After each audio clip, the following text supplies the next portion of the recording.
It started in the middle of noise and disbelief. A police officer grinned as he aimed a high-pressure hose at a black woman standing alone on the sidewalk. Water exploded against her chest and shoulders, shoving her backward while laughter floated. From the badge meant to protect, people froze. Phones lifted instinctively. Everyone felt it instantly. This wasn't control. It was entertainment. The narrator cuts through the spray with one truth. This was not enforcement. This was humiliation performed in public, powered by a uniform and an audience. The officer lingered on the trigger, enjoying the imbalance, confident that authority would erase consequence. He believed the camera would. Blink first. He believed she would shrink, but she didn't run. She didn't beg. She planted her feet, soaked and silent, while the water roared like punishment without a charge. In that stillness, something dangerous formed. Not anger, resolve, because while he laughed, she calculated. While he showed off, she remembered. And while everyone assumed this scene would end the way it always does, she reached into her bag. He thought he was untouchable. He thought the story belonged to him. He was wrong. But to understand why this moment shook the entire country, you need to know who she was and who he thought he was. That difference changed everything forever. Zoom out and the town reveals itself, neat and forgettable, the kind of place that prides itself on calm, streets swept clean, smiles rehearsed, nothing loud enough to attract attention. Here, silence is treated like order, and order is mistaken for peace. People learn quickly which questions close doors and which ones keep life easy. The police department sits at the center of that quiet. Brick walls, polished badges, and a reputation built on what never makes the news. Complaints are filed, then fade. Names are written down, then buried. There are whispers of settlements signed behind closed doors, of apologies delivered without admission, of taxpayers footing bills they never hear about. Officially, nothing is wrong. Unofficially, everyone knows better. Power thrives in places like this because it doesn't have to shout. It only has to wait. It waits for exhaustion, for fear, for the moment when speaking up feels heavier than staying quiet. Generations absorb the lesson. Don't rock the boat. Don't be difficult. Don't expect accountability from a system designed to protect itself first.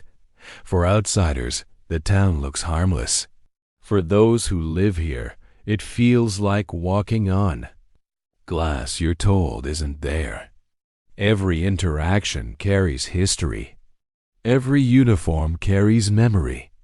And every act of authority comes with an unspoken warning about who will be believed if things go wrong.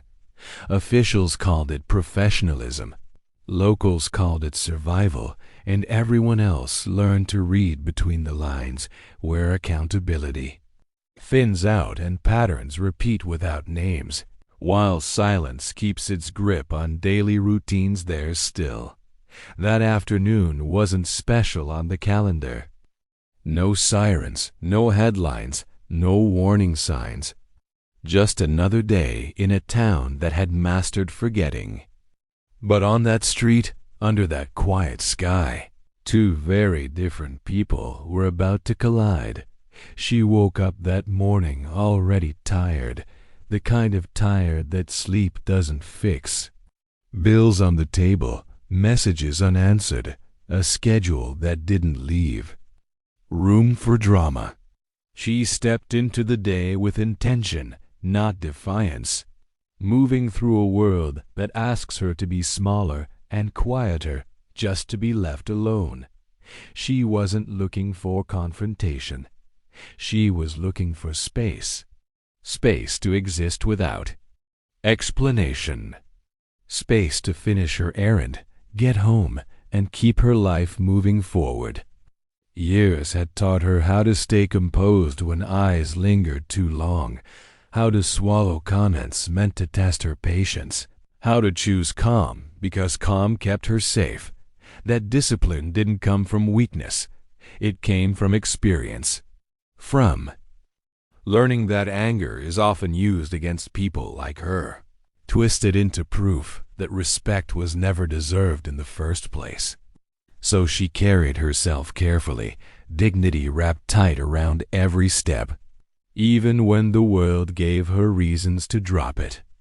She had learned that survival sometimes meant patience, observation, and choosing the moment carefully, because timing could transform quiet endurance into undeniable authority when the world finally paid attention and consequences followed swiftly. When the hose hit her, it wasn't just water. It was memory, every ignored complaint, every moment she was expected to endure quietly for someone else's comfort. This wasn't a random act to her. It was familiar, predictable, and exhausting. Still, she didn't lash out. She stood there, soaked and steady, breathing through the insult, deciding something important in real time. This moment would not own her. She would respond, not react. She would let truth speak louder than rage. But the officer didn't see discipline or history or restraint. He didn't see a woman carrying herself with care. He saw a target. Someone. He thought he could break that to him. The day was boring. Another shift, another stretch of hours where nothing happened unless he made it happen.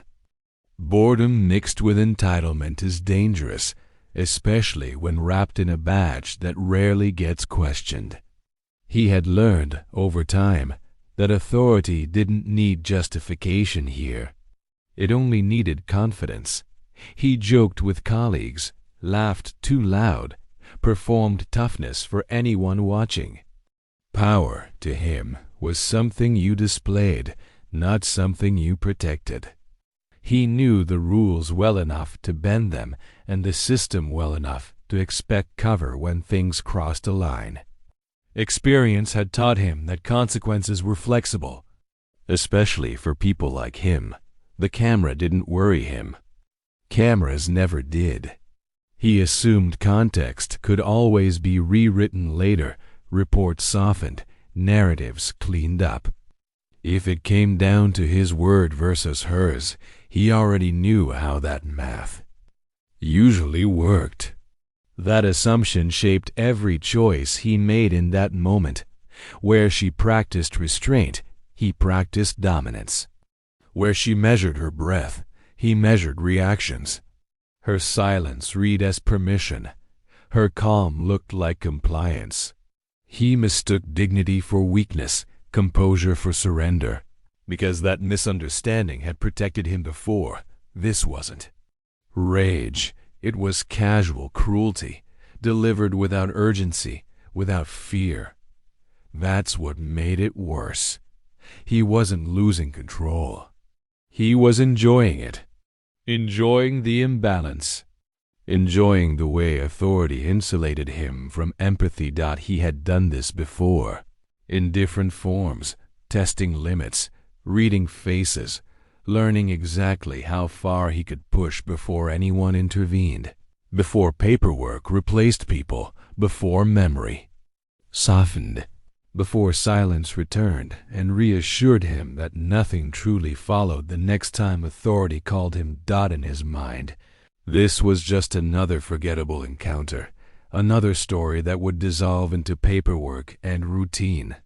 He believed the town's silence belonged to him. He believed the uniform made him untouchable, and then he turned the hose on her. Smiling, the hose came alive with a violent hiss, and the force of it hit her like a shove from an unseen hand. Water slammed into her torso, snapping fabric against skin, soaking her hair, her shoes, her dignity in seconds. The officer adjusted, his grip angling the spray higher, then lower, testing how much control he could exert without anyone stopping him. Gasps rippled through the crowd. Someone muttered a curse. A few people stepped back, unsure whether to intervene or keep filming. Phones stayed raised, thumbs hovering, instinctively documenting what felt wrong but familiar. The sound of rushing water swallowed protest, turning the street into a stage where humiliation played out in full view. She staggered once, then steadied herself. The force was relentless, designed to overwhelm, to make her slip, to make her look small. Instead of backing off, the officer leaned in. He laughed. He widened the arc of the spray, soaking the sidewalk, the bystanders, daring someone to challenge him. This wasn't crowd control. It was performance. Every second stretched. The water became a tool of domination, a way to erase her voice without laying a hand on her. It was punishment disguised as procedure, cruelty disguised as order. The crowd felt it, even if no one said it out loud. This was meant to entertain him, to remind everyone watching who held power here. For those at home, the scene feels painfully recognizable. You've seen this before. Different city, different uniform, same imbalance. You already know how it usually ends, with apologies that aren't apologies, investigations that fade, and lives told to move on quietly. Time felt distorted, stretched thin by disbelief and fear. Each second asked the same question of the crowd: who would intervene, and at what cost? No one moved. Silence partnered with the spray, and the imbalance deepened, heavier than the water itself in that moment alone. The officer kept going, waiting for her to crack, to run, to give him the reaction he wanted. Water poured off her sleeves, pooled at her feet, soaked into the cracks of the street. The moment teetered between cruelty and consequence, between spectacle and something irreversible, but this time something broke the pattern. She didn't run. She didn't scream. She reached into her bag. Phones rose higher, no longer shaking but steady, as people realized this wasn't just a moment, it was evidence. Livestream icons flickered on. Comments began stacking in real time. What had been local humiliation started leaking into the wider world, second by second. The officer felt it before he understood it. The laughter drained. His posture shifted. He glanced at the phones, then away, pretending they didn't matter, pretending the audience wasn't multiplying beyond the sidewalk. Power hates witnesses, and suddenly there were thousands. You can almost hear the comments forming. That's not procedure. Why is he smiling? This looks familiar. Another one. Don't let this disappear. The internet doesn't wait for official statements. It decides first, then demands answers. The officer tried to regain control, barking a command that sounded thinner than before. He adjusted the hose, then hesitated, aware that every movement now lived forever. What had felt like a private performance had become a public trial, and he was losing the narrative. She noticed the shift too. Not with triumph, but with clarity. The noise around her sharpened into focus. This was the moment she had prepared for without knowing it. Years of restraint suddenly had an audience willing to listen, across platforms. Profiles with flags, faces, and usernames converged, sharing the clip with urgency. Some offered legal insight, others history, others solidarity. Timelines synchronized outrage into focus. What once relied on official silence now faced collective memory, receipts, and pressure. The town's quiet walls met a noise they could not contain. Every refresh amplified stakes, transforming bystanders into witnesses, and witnesses into participants demanding accountability together. Now the crowd leaned forward. The comments exploded. The silence broke. Everyone sensed the pivot, the point where this stopped being about water and started being about truth. The power dynamic cracked, audibly, visibly, irreversibly, and that's when she pulled something out. And everything changed. Asterisk, she moved slowly, deliberately, letting the moment breathe. Fingers dipped into her bag without panic, without drama, as if she were reaching for something ordinary. The crowd tensed, minds racing through worst-case assumptions, because history had trained them to fear sudden movements. The officers stiffened too, ready to escalate, still believing force would end the story. What she pulled out wasn't a weapon. It was paper. Folded documents, credentials laminated from use, and a phone already recording. She held them up, not triumphantly, but steadily, like evidence placed on a table. Names, dates, case numbers. Proof that this encounter didn't exist. In isolation, that it belonged to a pattern with a paper trail. The tone shifted instantly. Bystanders leaned closer. Someone read a name out loud and recognized it. Someone else whispered that they'd heard this before. The documents told. Story the town had tried to forget. Prior complaints, formal notices, warnings that never reached the public. All circling back to the same badge now dripping water onto the pavement. She spoke calmly, her voice cutting through the noise with precision. She explained what she was legally entitled to, what he was not allowed to do, and how this interaction violated policies he had sworn to follow. There was no shouting, no insult.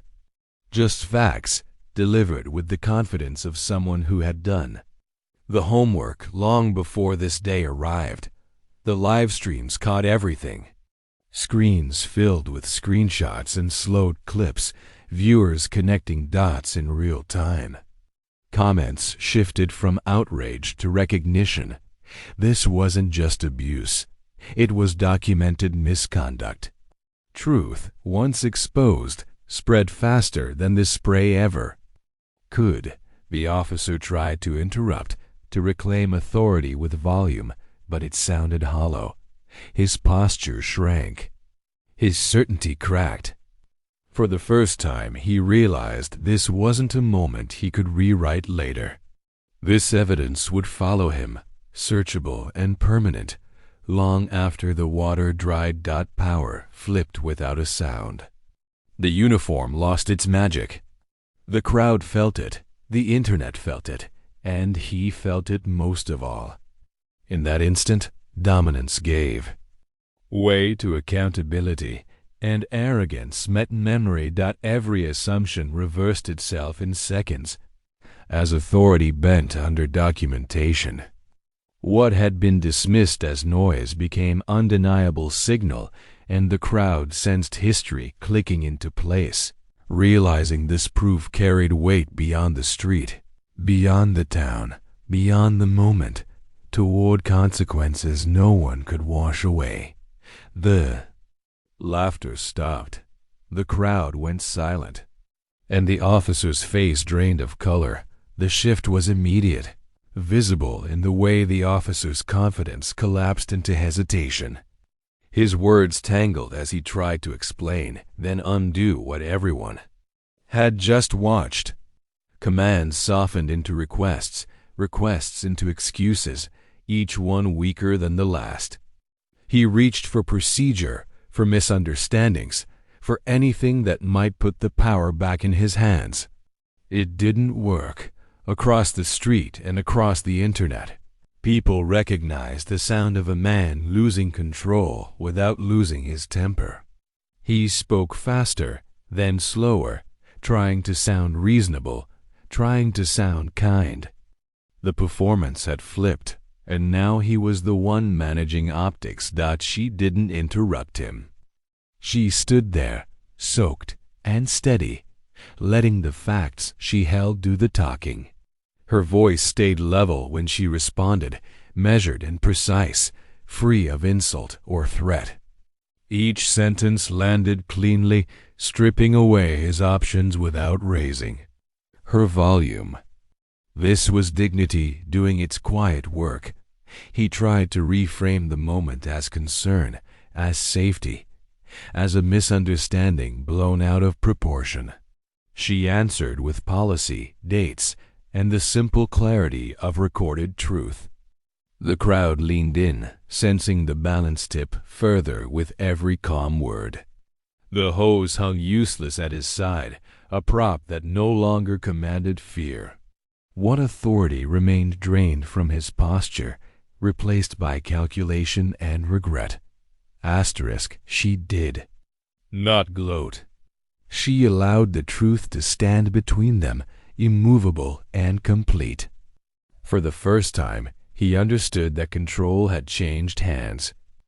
The internet held its breath, waiting for the inevitable next move. He looked at her, then at the cameras, and chose his words carefully. It was the look of someone cornered by accountability. Silence stretched, heavy with consequences no apology could erase, around them. Bystanders felt the rare relief of seeing restraint overpower bravado in real time. This was not chaos resolving itself, but character revealing itself under pressure. Her composure became a mirror, reflecting his excesses back at him without distortion. Every viewer understood the lesson forming that dignity outlasts force when the record is clear. The moment demanded a choice, and delay only deepened the consequences waiting on the other side now and then. Searching for escape, he said the one thing no one expected. He didn't shout. He didn't posture. His voice dropped, thin and urgent, stripped of command and swollen with fear. The words came out carefully, almost politely, as if manners might undo what power could not. He asked her to slow down, to think, to consider consequences he had never considered for her. He said he was just doing his job. Then he corrected himself. He said he made a mistake. Then another. Each revision exposed the truth he was trying to hide. He was afraid. Not of violence, not of danger, but of being seen clearly for the first time. When he asked her not to ruin his life, the street went still. The sentence hung there, heavy with irony. The same life he had endangered moments earlier. The same dignity he had treated as disposable. Now it mattered. Now it needed protection. She listened without interrupting. Her face didn't harden, didn't soften. She absorbed the plea with the same composure she had carried all day. This was not revenge. Unfolding. This was accountability arriving on schedule. Viewers felt it in their chests. That rare alignment between truth and consequence. Justice wasn't loud here. It didn't cheer. It simply moved forward, unstoppable, powered by record and restraint. He kept talking, offering apologies shaped like escape routes, promising reform, promising reflection, promising anything that might put the moment back in the bottle. But the cameras kept rolling. The documents remained visible. The story had already left him. She didn't promise forgiveness. She didn't threaten punishment. She allowed the moment to exist exactly as it was, because sometimes the most powerful response is refusing to rescue someone from the consequences they earned. The plea ended in silence. His authority had dissolved into fear, hers into clarity. The crowd understood what had happened. The internet did too. In that pause, years of imbalance collapsed, revealing how fragile unchecked power becomes when truth stands upright. Witnesses stay present, and a single composed voice refuses to disappear, even when fear begs loudly for escape from the consequences it created for itself alone. But mercy isn't the same as silence. And the damage was already done. By morning, the machinery of response spun into motion. Internal reviews were announced. The officer was placed on administrative leave pending investigation. Statements arrived polished and bloodless, promising transparency while revealing nothing. Every sentence felt engineered to buy time. The department scrambled to control the narrative, issuing timelines, emphasizing procedure, reminding everyone of due process. Lawyers appeared. Spokespeople spoke. Responsibility blurred into process, and process became a shield. The town's familiar quiet tried to reassert itself, but the footage refused to cooperate. Clips looped, screenshots multiplied. Independent analysts read policies aloud and compared them to what the cameras captured. The gap between words and reality widened with each replay. She did not ask to become a symbol. She was asked anyway. Messages flooded in from strangers who saw themselves in her restraint. Invitations followed, then requests for comment, then pressure to perform pain on demand. She chose carefully, speaking when it mattered, staying silent when spectacle threatened truth. Validation arrived alongside realism. Consequences moved slowly, unevenly, filtered through institutions that protect themselves. Yet something had shifted. The department could not pretend this was isolated. The public would not forget. Accountability does not always roar. Sometimes it advances in memos, hearings, and deadlines, measured in days that feel longer than the incident itself. Still, movement mattered. Names were logged. Records opened. Eyes stayed fixed, and while officials debated wording, negotiated phrasing, and rehearsed remorse, the crowd reached a verdict without waiting for permission. The story had already settled into memory, and the balance of belief had finally changed. No press release could undo the images. No committee could unsee them. The aftermath became a test of endurance, not outrage, asking whether attention would hold long enough for reform to move from promise into practice. Time would answer that question soon enough. By the end of the week, the clip was everywhere. Timelines flooded with reactions, breakdowns, and arguments that refused to stay polite.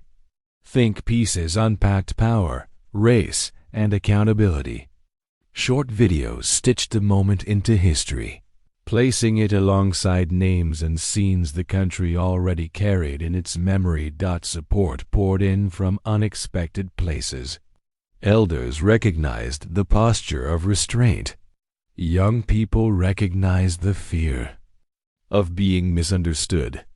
Immigrant families shared it with captions that said, "We know this feeling too." Donations followed. Legal offers followed. So did attempts to dismiss it as isolated, exaggerated, overblown. Then others stepped forward. Stories surfaced that sounded uncomfortably familiar. Different dates, same tone. Different streets, same smile. Screens filled with patterns no statement could erase. What had been treated as anecdote hardened into evidence of a system repeating itself. The woman remained measured, careful not to become a headline without context. She reminded people this was never about fame. It was about being seen, believed, and protected by the rules that claimed to apply to everyone. Her calm steadiness gave others permission to speak without shouting. The moment stretched beyond the officer, beyond the town, beyond the video itself. It became a reference point, a warning, a mirror. Comment sections echoed a shared realization, typed and retweeted until it felt undeniable. This wasn't just about her anymore. It was about who gets grace, who gets force, and what silence protects for everyone. And in the end, one question lingered. Power rarely announces itself with noise. Sometimes it panics when calm refuses to move. She didn't win by overpowering anyone, because force was never her language. She won by standing still inside truth, letting composure do what shouting never could. In a system trained to mistake volume for authority, her restraint became courage. This ending isn't neat. Accountability takes time. Change resists. But something irreversible happened in that moment. A lie met memory. Silence met record. And power learned it cannot bully what refuses to disappear. It affirmed identity, dignity, and belonging for those told patience was their only shield here. The lesson remains long after the cameras dim. When dignity stands still, abuse eventually collapses under its own weight.